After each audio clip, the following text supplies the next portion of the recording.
Hello, I'm Gina Newell with eXp Realty in the Madison, Wisconsin area.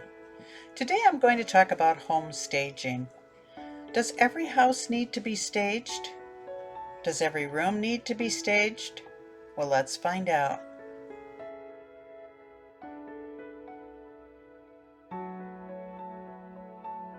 It's been said that only 10% of the population can visualize a room's size and scale when empty or cluttered.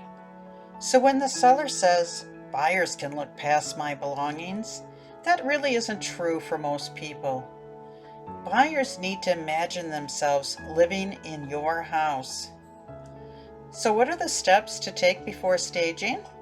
The seller should remove all personal photos, declutter, and deep clean both the exterior and interior.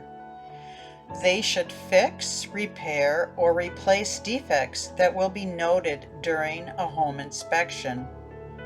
In fact, it's probably a really good idea to get a home inspection done before you even list a house so you can address any safety concerns, because you need to disclose any defects on the real estate condition report that you are aware of.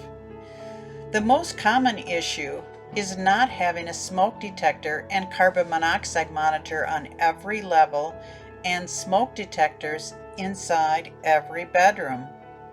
Another common issue is not having attached stairway railings, both exterior and interior.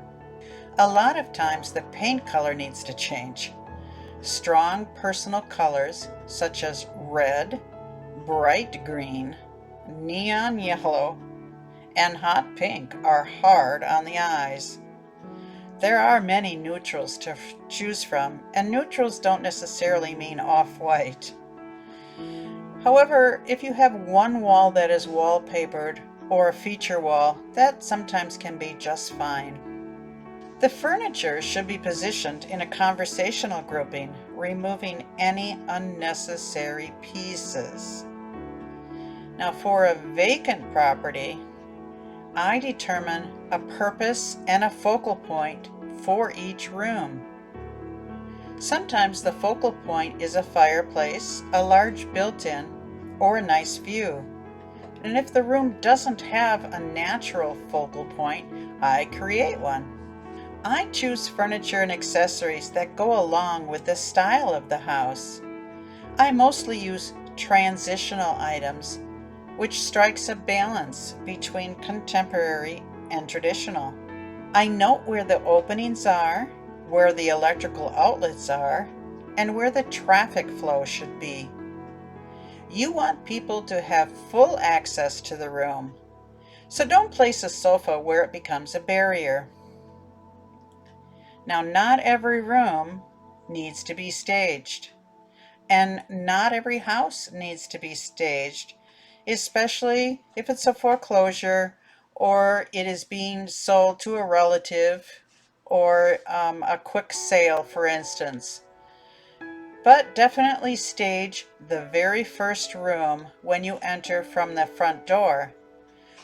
That could be an office, a formal dining room, or the formal living room. If you have a ranch-style house, most rooms should be staged with the exception of additional bedrooms. If it's a two-story, I usually just stage the first floor and maybe the primary upstairs bedroom. The goal for every stager is to choose colors, furniture, and accessories that will evoke an emotional connection to the house. While buyers do have certain amenities they say they want, when it actually comes time to purchasing a house, most buyers choose one based upon their emotions. I'd love to talk with you about your home staging needs. As a realtor with eXp Realty, all my listings include staging, whether vacant or occupied. I'd love to talk with you more about that. Thanks for watching. Please subscribe and like. Thank you.